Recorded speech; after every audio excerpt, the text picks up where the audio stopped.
What's up, guys? Welcome to the REI Marketing Weekly newsletter, and welcome to the Who's Crushing It segment. So I'm excited to have one of the coolest dudes on the planet. That's true. And he's got an incredible hair day going on right now. Yes. So I've got my good buddy out of San Diego, California, or San Diego if you watch Anchorman. Todd Swaggerty, T-Swag. What's going on, man? How you doing? Hey, man. Good to be here. Hey, everybody. Nice to see you. And today is a good hair day. I didn't quite get the shave going today. It's okay. I was making up for it, so I'm like, okay. The scruff is good though. Yeah, I knew I was going to be on the camera with you. I didn't want to put you at a deficit when we're fighting each other. You're always kind of at a deficit, So especially with that tan, like that tan is like something else, bro. Yeah, I work on it daily.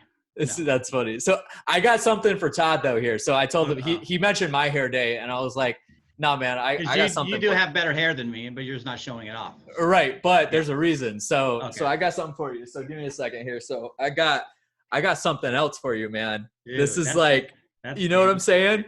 You know what I'm saying? And you guys see like representing Yellow Letter HQ. So yeah, you know what is mejor though? Yeah, that's gangster. But this is like, oh my gosh, look at that. That's working, man. I can't mess up the hair because it'd be a problem. So. The trucker style, right? Yeah. Dude, I love this hat. This thing is so comfy. And it's a Carhartt. Like, you guys got to get your hands on this. Yeah. Anyway, so I'm excited to have Todd on. If you guys don't know, so just by the branding here, Yellow Letter HQ is his thing. It's a mail house. I'm going to have him explain that here in just a second when he introduces himself. But today I really want to talk about direct mail and kind of the nuances of this. And there's a lot of things that I have heard Todd talk about with direct mail that I'm like, holy crap, I did not know that. Like, I didn't know you should be doing that as opposed to this, or you should be doing X instead of Y. Like, there's a lot of nuances with direct mail that a lot of people don't know about. They just, upload their list, they send it out and then set it and forget it. And then they either don't follow up enough or they follow up too much. They waste a lot of money, that kind of thing. So I've even encouraged Todd, like, Todd, you need to put out a lot of content about educating people on this. So hopefully I motivated you. You're going to do it soon. You have. But there's a lot of things that you guys should know because direct mail is not dead, guys. It's absolutely not dead. No, we're in a day and age of, digital marketing, and that's a massive thing. And you can see a lot of results on that, but especially depending on where you're at in the country and the demographic you're going after. If you're an active real estate investor, your audience is more than likely going to be people over the age of 35. And Todd, you probably have a more specific number than that. But those people still check their direct mail. Somebody like myself that's 27, I'm not in a position where I'm getting foreclosed on or anything. When I check my mailbox, like the only thing I'm like fumbling through, I'm not opening those letters from Xfinity or those, I'm not reading through the newspapers and stuff like that, but I'm also not your demographic more than likely. Right. So you guys got to think about that. But Todd, before we jump into these topics, and guys, this is going to be a little bit of a lengthier show than we normally do because I want to go so deep into this topic because I believe it's extremely important. And I think it's going to help a lot of people. But Todd, before we get into it, do me a favor, introduce yourself, who you are, what you do, how long you've been doing all that, and then talk a little bit about Yellow Letter HQ for me. Got it. Yeah, man. Hey, I'll condense it a little bit for the sake of time. I could easily ramble on and tell you my whole life story, but at the end of the day, my past life, I was a firefighter paramedic for 15 years, and I wanted to get into real estate when my one-year-old daughter was born. And I started working for the banks doing foreclosure cleanup, and I discovered by a wholesaler named Luis Ontiveros that I could not go to real estate agents anymore. I can go just direct to seller. And I started researching a bunch. I'm like, oh my God, I have to do this. This puts me in the driver's seat. I'm not dependent on real estate agents or anybody else. So I started investigating a little bit, and I realized, okay, well, the big thing at the time then and now was direct mail. And I was like, okay, well, I've only been a fireman. I don't know much about sales. I don't know much about marketing, but I know I don't like sales. I want to go in and put my best foot forward with my mail piece. And I have a little bit of a squirrel brain. So I wanted to dive into that and just trying to find the magic sauce of all of that. So got behind a machine. I was buying houses from real estate agents, from the relationships I built doing the foreclosure cleanup. And I said, let me give this a shot. So I went out and purchased some postcards, and I got a great deal. I fixed and flipped it, made, over 6 figures. I'm like, you know what? I'm the best real estate investor on the planet. I'm going to kill this. And I'm gonna get on Fortune Builder's stage and start speaking. Yeah, yeah, yeah. Got it nailed out of the gate. There's nobody like me out there. There can't. How can this happen, right? And so I started doing a little bit more and falling flat on my face. I'm like, dude, okay, I'm an engineer type mind. I want to do letters. I don't want to pay a buck for them because at the time that's kind of how it was. And let me start doing this stuff myself. So I bought all the machines to do it myself. Started sending letters. Eventually figured the sales process out, started getting deals, and peers of mine started hitting me up saying, hey man, what are you doing over there? Can you do that for me? I'm like, well, yeah, I don't want to stand behind a machine anymore. Let me hire somebody. So I'm like, okay, if I do them for my buddies, I can hire somebody. And then, so the emphasis then was, hey, I got to do it for a real good price for my buddies. I got to do real good service, because if I don't, I'm going to catch a lot of crap. And so that's kind of how our business started, good prices, good service, and really engaging with the real estate community. And that's kind of where we are today. We've grown up in our business. We started investing in 2008. I started Yellow Letter HQ in 2013. Awesome. And today we're arguably, the largest mail house in the niche, 3-4 million pieces a month. And going strong. And my job today isn't so much in operations anymore. My job today specifically is on the phone with customers and peers, figuring out what's working, what's not, and in all areas, not just direct mail. It's kind of marketing in general, because every solid, competent journeyman direct-to-seller investor has direct mail as a large component. Yeah. It used to be the only component. Now it's not. It's just a large portion of it. So my job is to help my staff and my customers kind of detangle from all of the rabbit holes we can go down as investors. There's so many things we think about. And because I've done all that thinking, done all that testing, I've really kind of been able to get through the weeds and figure out what the heck is important, what we need to be focusing on how, when, why, and all that kind of good stuff. For sure. That's just me in a snapshot there. Absolutely. Appreciate you doing that. And so Yellow Letter HQ, guys, this is obviously I'm going to have Todd talk about this at the end of the show and give you guys more details about how you can sign up and learn more about it, whatnot. And everything is going to be linked down in the description below as we talk about it, like always, guys. So Todd, let's get into some of these topics with direct mail. I think there's a lot that we could talk about. Sure. I really want to kind of debunk some myths, though, and talk about some tips and tricks that people can do in order to utilize their mail pieces directly. I know when we were in an Uber headed to the airport in Las Vegas at a mastermind, we were talking about content and what to put out and that kind of thing. And I mentioned to you, like, hey, like postcards are kind of this thing that people can utilize as a marketing tool to generate leads. But if they don't know how to use it correctly, they're gonna try it out. Then they're going to not do it right. They're going to say it sucks, and then they're never going to return to it again. And right. So in order for you guys to actually, be successful in this kind of thing, it's not just as simple as upload your list, set it for, send a mailing piece out and then set it and forget it. There's a lot more to it.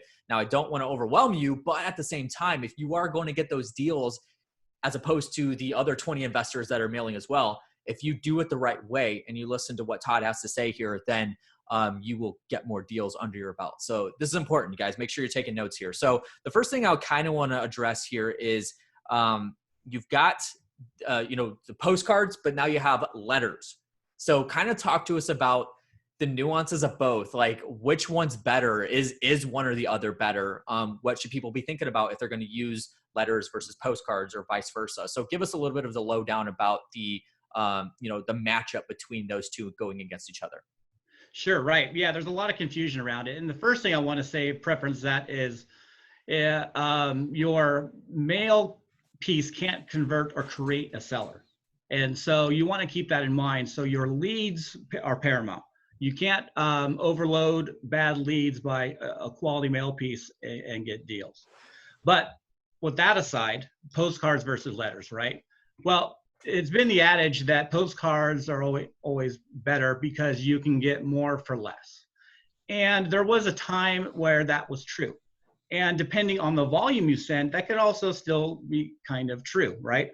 And we'll get into lists and all that kind of stuff in a second. But if you are the average investor and you are sending to a group of leads on purpose that you've cultivated through skip tracing, through stacking, through driving for dollars, and we'll get into that in a bit.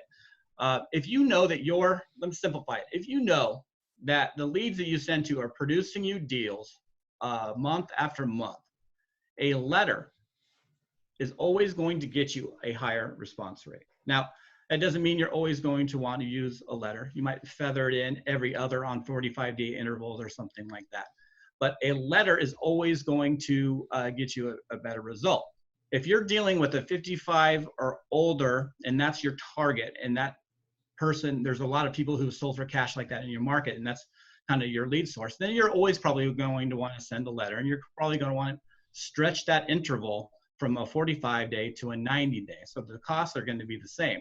What happens with that, and what's cool about it, is that letter, right? Here's one of ours that we send out to customers, or that postcard, sorry for that one. It gets put in that top desk drawer. So what is more significant, a postcard or a letter, right? And that's kind of the momentum around direct mail, is the fact that that postcard or letter gets put in the top desk drawer, because you have your potential sellers that are, some of them are wanting to sell right now. The rest are a big pool that are wanting to sell in the future. They get that mail piece, they identify with it, and they put it in that top desk drawer until the timing is right for them. So getting back to the 55 or older, if you're 55 or older, that demographic is probably going to want a letter. That's how they communicate. Now, if you go to leads that are absentee out of state oriented, and you're dealing in high volumes, you're probably going to want to send a postcard, because that relationship is mainly going to be based on timing, right? They have a bad tenant, they have a bad experience, you're going to be sending those more often. You want to get a postcard in there. Now, do you also want to throw a letter in there too? Absolutely. I have customers who send, literally 300,000 to 400,000 letters a month. Now, they're a big show, they're a big operation. I don't suggest anybody just go switch from 50, 60,000 postcards a month, or 5 or 10 and go to letters just based on that conversation. But it's done, right? And so to answer that question, you're always going to get a better response rates on letters. You're always going to get a better potency, I guess, for lack of a better word, off of a letter. But if you're hitting somebody based on timing, because there's a lot of competition, and a absentee perspective, then postcards could be the right one for you. So it's kind of just an intuitive mix of where you're going on. Now, if you're doing niches, you spend all that time, energy, and effort cultivating that niche. Maybe you're building a web scraper. Maybe you just paid $1 a lead for that probate, and then you want to go send a 36-cent postcard. No. You're going to want to send a higher quality mail piece. So sure. I hope that kind of answers that question. I kind of went off on a side tangent there, but. No, that was great. And I want to reemphasize something, because you skimmed over it just a couple of times, and I want to go a little bit deeper into it. I just had this conversation with Don Ross talking about his CRM that he has for beast mode and everything. But something that we were talking about was timing, and you skimmed over it a couple of times. I want to go deeper into that, because I'm coming to this realization over the past couple of months. I've heard it probably 6 or 7 times about timing is far more important than, sending them 20 mail pieces in a year. So if you hit them at the right point, at the right time, when they're ready to sell, you're going to get the deal. Right. So, kind of go deeper into that, and I don't know, maybe it's like if there's science or there's a magic formula behind it. I mean, what are your thoughts on that? Making sure that your timing is right when you're mailing these pieces, so you get the best bang for your buck, essentially. Yeah.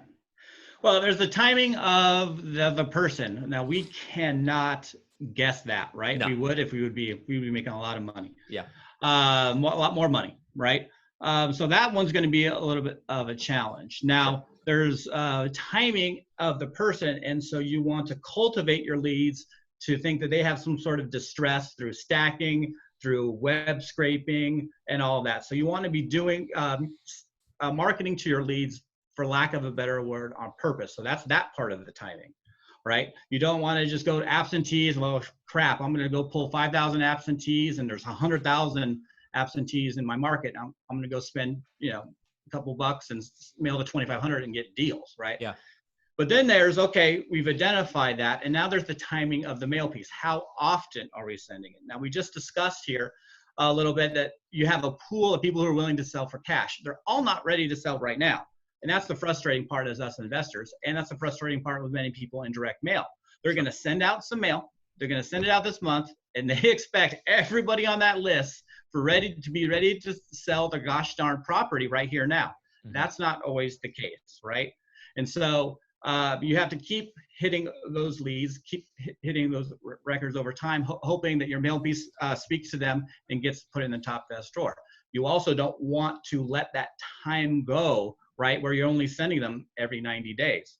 And so there comes into place, what are the intervals of each, right? What are the intervals of postcards? What are the intervals of letters and leads? And again, that's a little bit of a soft science. And so when it comes down to niche lists, there's a high degree of vulnerability there. There's a high degree of need. Doesn't mean that you're going to be able to run your business off one or two niches, but you need to be in front of those guys and on a very systematic level. So depending on that lead, any niche lead, we'll just put those in a kind of a general speaking, it's every 30 days for those guys.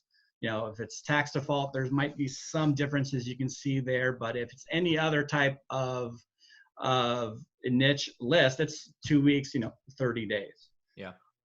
Then you're going to your more broad niche list. Those are the unknown records. Those are places like Audantic with predictive modeling. Those are lists that you've cultivated and you know that you're getting deals from, and this is a good list, right? And so those are more like a 45-day intervals. Everyone's saying, well, 30 days on everything, 30 days on absentee. If it's a fruitful list for you, and you're sending them a quality mail piece and putting that top dress drawer, you might be hitting them too much, right? And therefore wasting money? Therefore wasting money, time, energy, and efforts, right? There's a little bit of economies of scale and a word that I'm forgetting. I'll come to it later. Yeah, come to it later. Yeah. That describes that. But basically, you can kind of hit the wall, right? Yeah. And so you don't want to be throwing money away. So you get that 45-day intervals, and that's kind of leads you to, listen, if you're sending it every 30 days, we'll switch to a letter, send it 45 or 60, get that thing in the top desk drawer when the timing is right for them. Then there's, let's say the 55 or older. Well, the decision cycles for a person who's owner-occ or a family who owns the house through a interfamily transfer deed, right? That decision cycle could be longer. And they might not call you right away. So to hit those guys every 90 days would work. We're sending them a letter and you're hitting them every 90 days. So that's what I would do. And the intervals are the same, letters versus postcards. If you do send a letter, you could probably stretch those days out a little bit more. Sure. But timing is so important, right? And so you're gonna have to test and play around with that. Those are just some guidelines. It's not, hard and fast rules. Sure. But definitely if you're sending, a list that's on purpose, and you're getting deals from it, you're sending every 30 days and you have, maybe 60,000 records, or as an example, and you're only sending, half of them every month because you're trying to hit that 30-day window. Well, you stretch that out, 45 days, hit more of your records, get that mail piece in the top dress drawer, because that mail piece in the top dress drawer is your momentum. It's hard to get momentum off social media and stuff like that, but you can. It's hard to get momentum off texting and cold calling unless you're doing just lots. The momentum with texting and cold calling is lots. The momentum with direct mail is consistency, quality mail piece in that top desk drawer when the time is right for them. Okay. Good. Yeah. I hope that explains it a little bit better. Absolutely. And I think the takeaway is to just make sure that you're consistent with everything that you're doing, but to be purposeful with it. That's the word that you used, was purpose. And yeah, I know a lot of people, they'll just upload their list and then just shotgun it. I mean, that's not the right strategy to do. I mean, it could be if you're got like an expendable budget to work with, but if you're working on a budget that you have, you got to take these things into consideration. I know a lot of people will be like, oh, that's too much information to think of. Well, if you don't want to do it, find somebody that's going to, so you get the best bang for your buck, because you don't want to, if you actually want the deals, guys, you got to do these hard things, or else if like we mentioned before, if it was easy to just, send a postcard and you get a response automatically, or if you knew the exact timing when somebody wanted to sell, you would just send the postcard at that time. That's not the way it works. You got to do the difficult things, which is to understand these things that Todd's talking about in order to get those leads that come in and then essentially close the deals. So completely agree with that. And I appreciate you like using that word purposeful, because anything in marketing should be purposeful. You should never just throw something out there just for the sake of throwing it out there. It doesn't matter if there's a trend or anything. Like you got to have a reason for it. Right. And so one thing though to emphasize is that we all like doing deals. We all like closing deals, and we all like real estate and everything that comes along with it. And we've said this to 1,000 times. It's been said to death. We are in the sales and marketing business, right? Mm-hmm. And we all emphasize on sales. And by the way, that's 80, 60. That's a huge part of it. That cannot be understated. Your sales and your follow-up, even just showing up and following up. If you're not, the best salesperson in the world, just showing up and following up is just so important. And a lot of people put that weight on their mail piece. Oh man, they're thinking about the color and this and that. It doesn't matter. You want to first focus on who is most likely to sell to me in my market. I'm looking through my solds to see who's selling for cash. I'm using web scrapers to getting all the important leads.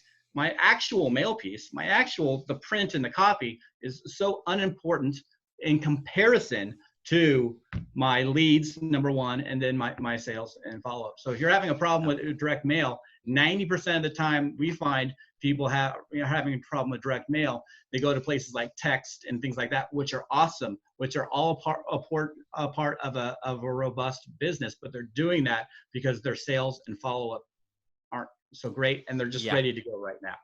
And so I want to make sure I brought that point up. Yeah. And again, the conversation I had with Don Ross last week was that a lot of people they'll try these different marketing techniques, and, they'll do RVM, text, direct mail, billboards, bandit signs, everything. And then they don't keep the fundamentals of marketing down packed, and then the fundamentals of sales with that follow-up systems that you should be having. So they'll try all these things and not keep the fundamentals in contact or intact, not contact, intact. And you're rubbing off on me, dude. Yeah, sorry. But they won't keep those marketing fundamentals intact. And then they say that these marketing channels don't work. Right. So you got to make sure you're keeping with those fundamentals and then doing the marketing on the outside of that. So make sure that you're keeping that intact. So Todd, we could have like another 2-hour conversation. This time is going by way too fast. So there's 20 other questions I want to ask you. It's because I'm here. It's because that's right. Exactly. So I only have time really for one more question. I'm definitely going to have you back. We're going to do probably a longer interview to go deeper into specific things, but I do want to ask you one more question. So I know that, I was going to have us talk about kind of branded versus unbranded postcards, but I think, and you can go into that if you want to, but I think a more important conversation to have is, you have a new thing that you guys are unrolling, which is handwritten machines for the letters. So I'm not 100% sure if that's completely out and ready to go yet, but let's talk about that a little bit and why people need to start thinking about that and putting those on their mail pieces in order to get better results maybe. So why handwritten? Why is that important? And if you want to go into the branding side of it, you can, but that's not super important right now. We can have that in another discussion. Sure. Well, let's talk about it real quick in three stages. First is print. When it comes to print, the more professional look and bitchin' logo and typed you get, we've seen across the board less response rates. The sloppy, the handwritten, the doodles, higher response rates. Why is that? It's simply because your mail piece is getting noticed, right? So anything you can do on your mail piece versus color, the postcard, doodles, squinting, what the heck is that? Is that handwritten? Did somebody really handwrite it? And right now, next week, we're going to be launching 5 of our fonts that are handwritten fonts, print fonts that are all variable. So there's 12 different fonts for each letter. So it looks really authentic. And at the end of the day, you're going to look, it's print, you're going to know. right? And so most sellers don't even. But you got their attention. You got their attention. That's what you're trying to do. You're trying to grab their attention. Now, on the flip side of that, there's the handwritten stuff. So we're in the process of setting up automation for 28 handwriting machines. What does that do? Well, it used to be back in the day, you didn't want to make the person feel special you're buying their house from, because then you make their house feel special and they want more money for it.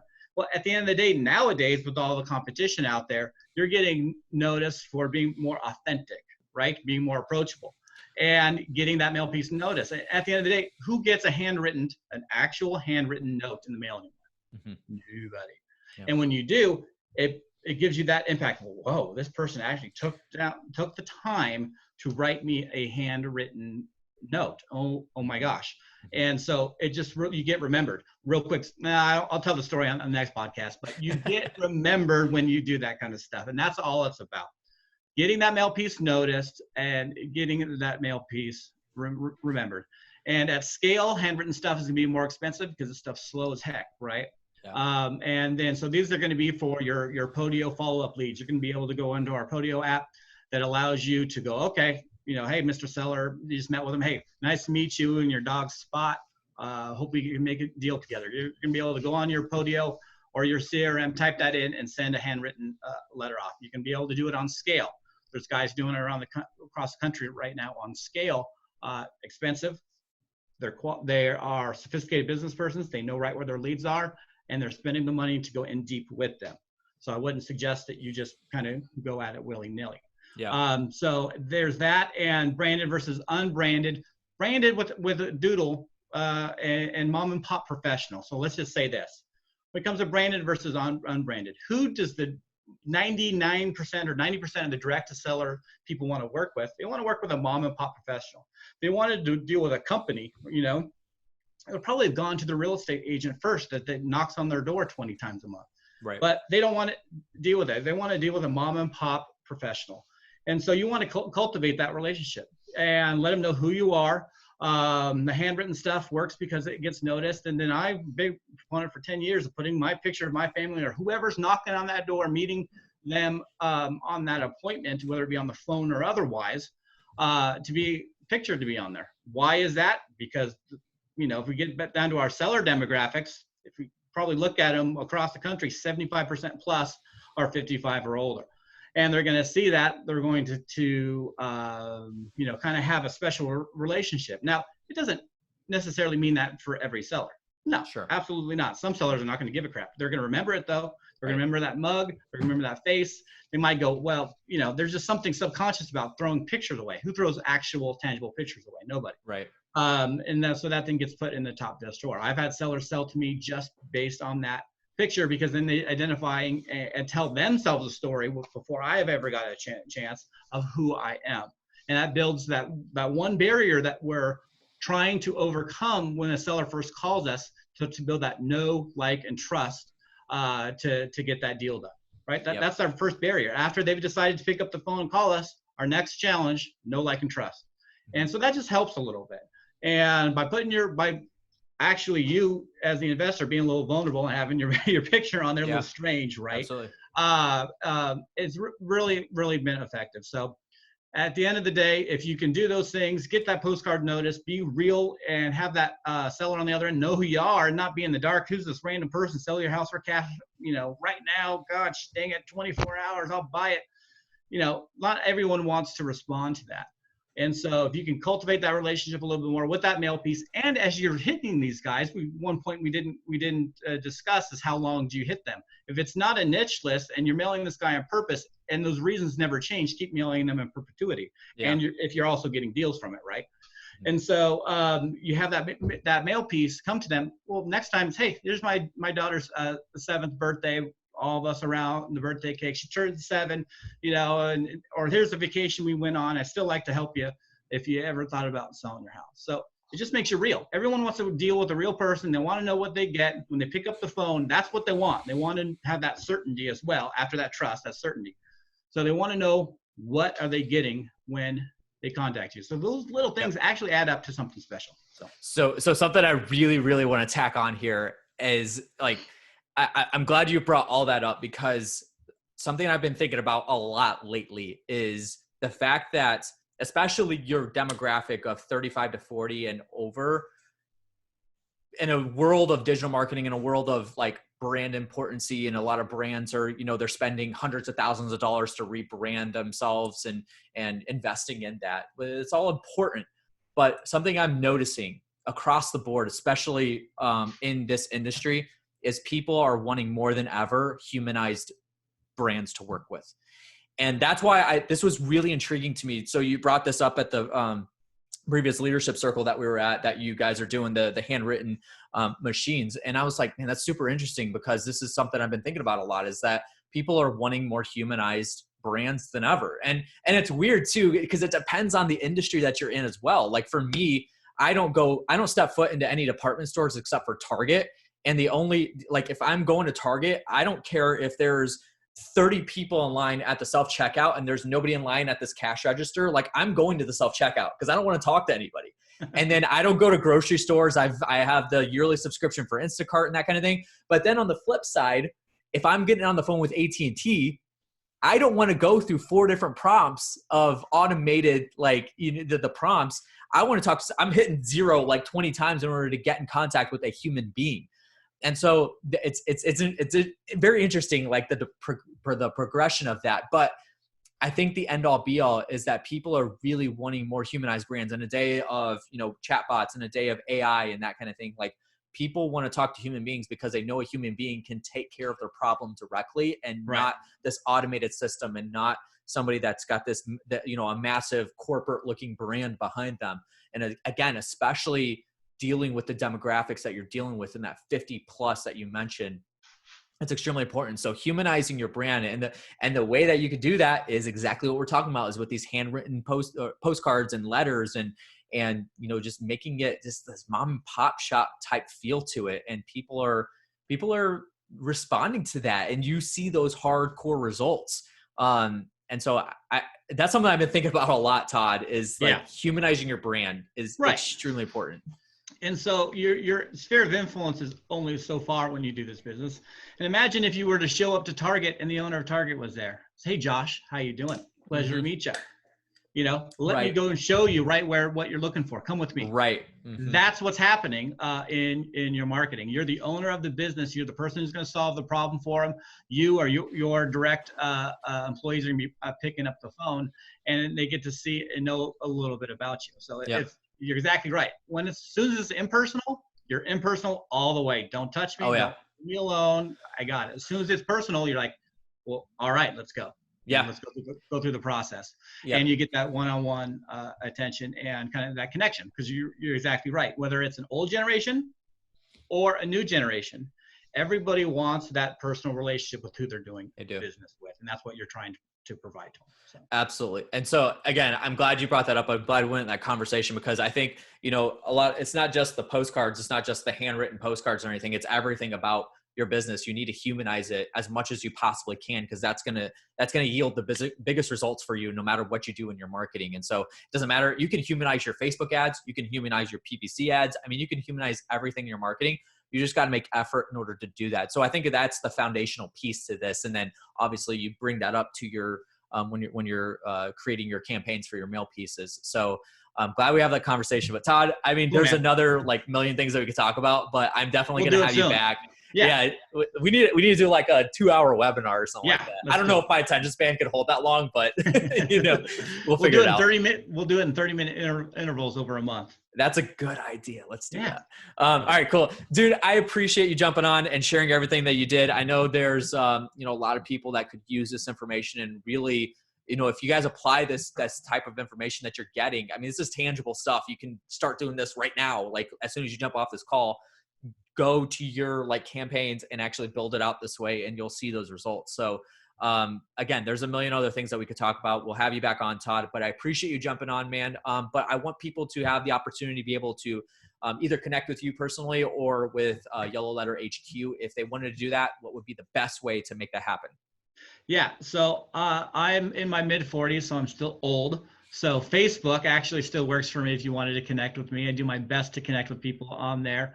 And as far as direct mail is concerned, and hopping over to our website at www.yellowletterhq.com, I personally have nothing to do. Wouldn't know.